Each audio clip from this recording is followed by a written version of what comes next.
Hi everyone, this is Alyssa Miller with Girl Scouts of Southwest Indiana, and today's tips and tricks video for our leaders is a video tutorial of how to use the Zoom platform.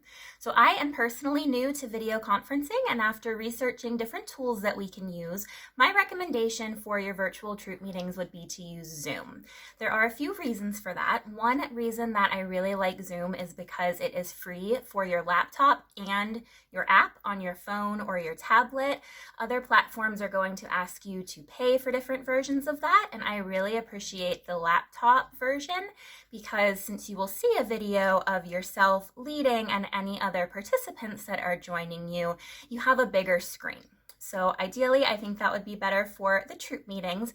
It also has the best clarity of audio and video of the other apps that I have tried so far. So this is going to be a tutorial video of Zoom. Two things that you want to know if you are brand new to Zoom. When you sign up, you will go to zoom.us, or you can Google it on your phone and tablet.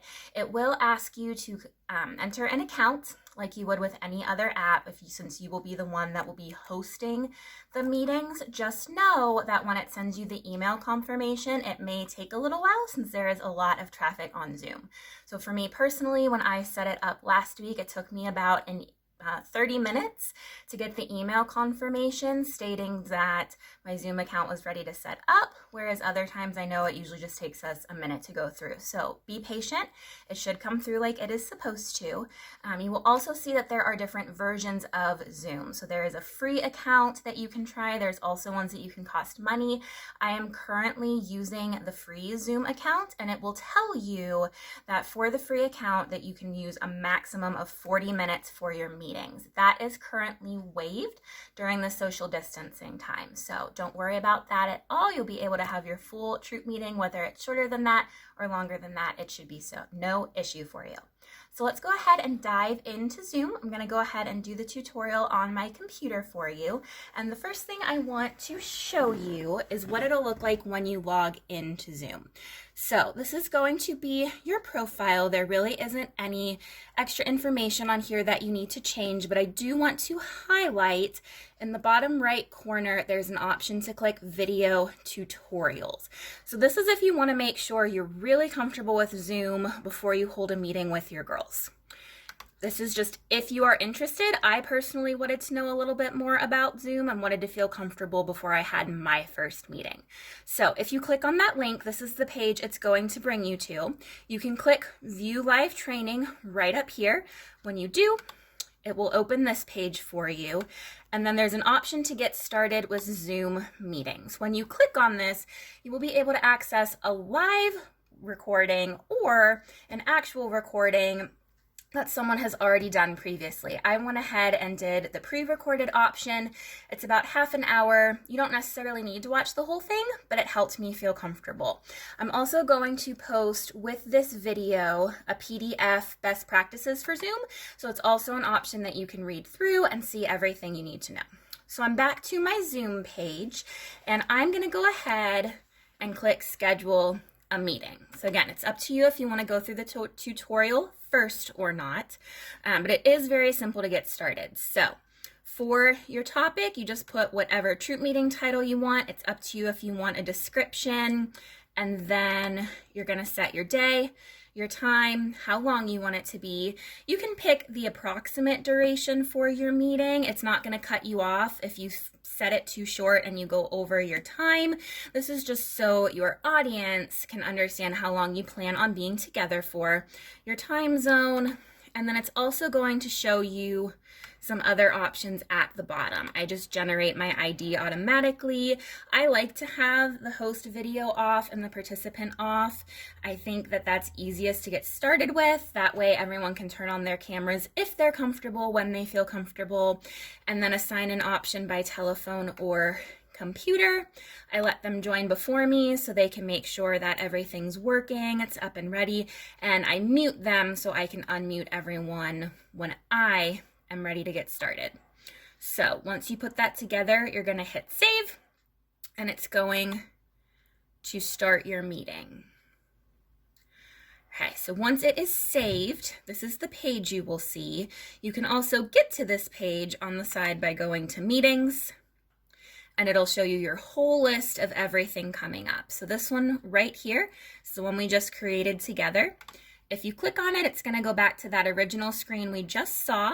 It's going to give you a meeting ID and then a way to invite your attendees. So you can either highlight this URL, email it if you're setting it up from your phone, or if you've already set it up on a computer and you're doing it on your phone, you can text this to individuals or email. Or if you want them to have additional options for logging in, you can click this invitation, copy the portions you want them to have. This is going to give them a way that they can call in by phone if that's going to be easier for them. If they are using video on their phone or their tablet, they will need to download the app. If they are calling in, they won't need to download anything. If they are doing it from a laptop, they shouldn't need to download anything. So it just depends on what your users want to do. Either way, they will not need to create their own account to access your meeting. Okay, so when you are ready to get started, you're going to click right up here, start this meeting. It's going to go ahead, prompt you to open your meeting. Again, this will look a little different on the phone, but it's going to be very similar. And then it's going to show you your screen. So if anyone else has already logged in, because we gave them the ability to log in before you, you are going to see them up here. And the first option it will give you is how you want to join your audio. So it may be helpful to have a pair of headphones and an actual microphone that you are using for the best audio quality.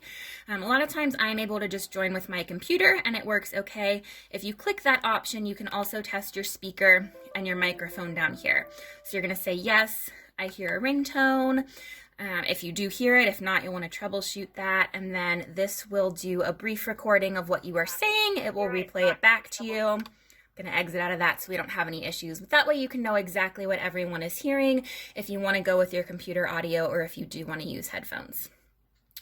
Okay, so once you are on your screen, this is what you are going to see. If anyone else has already signed in, you should see them there. I'm going to click at the bottom, Manage Participants. So this is where you will be able to tell if anyone else has signed in. So as soon as they do, you're going to see their name pop up there. And as you can see, we do have everyone. I've got the cross through the video camera that shows that my video is not going. So right now, no one can see you, no one can hear you. When you are ready to join your meeting, you can click Join Audio. You can also click Start Video. If you click the tab next to Start Video and then Video Settings, it's going to give you some options to see what you look like. You can choose a virtual background if your computer supports that. Helps you feel comfortable before everyone else is seeing you. So it just gives you a minute to get settled, get set up, and then once everyone else joins in, they will also have the option to show their video and to join in with their audio. If they have not done that and you are ready to start your meeting, you can down here on the side click Unmute All, and then you will be able to hear from everyone. For troop meeting purposes, there may be a period of time where you want to talk and you want all of your girls to be listening, so you also can click Mute All for a period of time and just let them know right now it's just me talking. We'll have time for feedback later. So it's up to you what you think is best. And then in this screen, like I said, you will see everybody's images. So hope this is helpful for you. You can always test it out with a family or friend before you actually do this as a troop meeting. And then once the meeting is over, however long it lasts, you just click End Meeting. You'll want to end for all. Stops everything. And then you're good to go. So hope this was helpful. Tune in next time for more tips and tricks and have a great day.